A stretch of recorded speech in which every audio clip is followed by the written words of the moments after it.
On découvre dans cette vidéo que le produit scalaire nous permet d'écrire différents types d'équations de cercle avec des points ou avec des coordonnées. Tout d'abord, 3 cas simples de calcul de produits scalaires que vous devez tout de suite reconnaître quand les vecteurs sont collinéaires de même sens, de sens opposés et orthogonaux. Bien sûr, vous devez connaître aussi les 3 définitions générales du produit scalaire.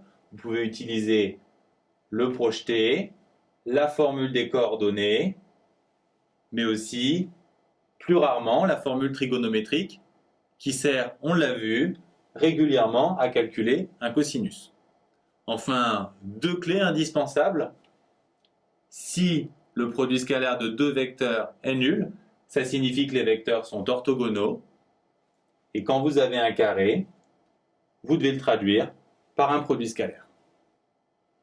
Il existe également une 4e définition du produit scalaire associée aux normes que l'on utilise quand on connaît les 3 longueurs des côtés d'un triangle. Quand on a affaire à un triangle, on peut aussi appliquer le théorème de la médiane, le théorème d'Al-Kashi, ainsi que la loi des sinus. Et il est intéressant de se souvenir que la somme des angles fait 180 degrés. Enfin, on a vu qu'il est indispensable de connaître les démonstrations des théorèmes de la médiane et d'Al-Kashi qui servent dans de nombreux exercices.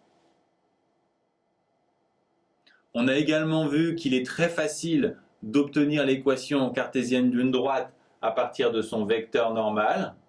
Pour avoir la dernière constante, il faut utiliser un point de la droite.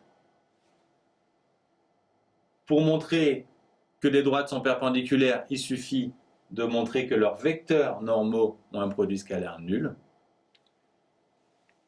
Vous devez reconnaître cette équation, c'est celle d'un cercle de diamètre AB. Celle-ci est aussi l'équation d'un cercle que vous devez savoir transformer en une équation de ce type, ce qui vous permet de mettre en évidence ses caractéristiques centre et rayon.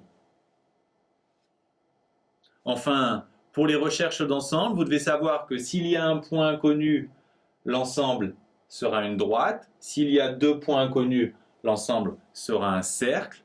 Et dans chacun des cas, il faut connaître les étapes de la résolution.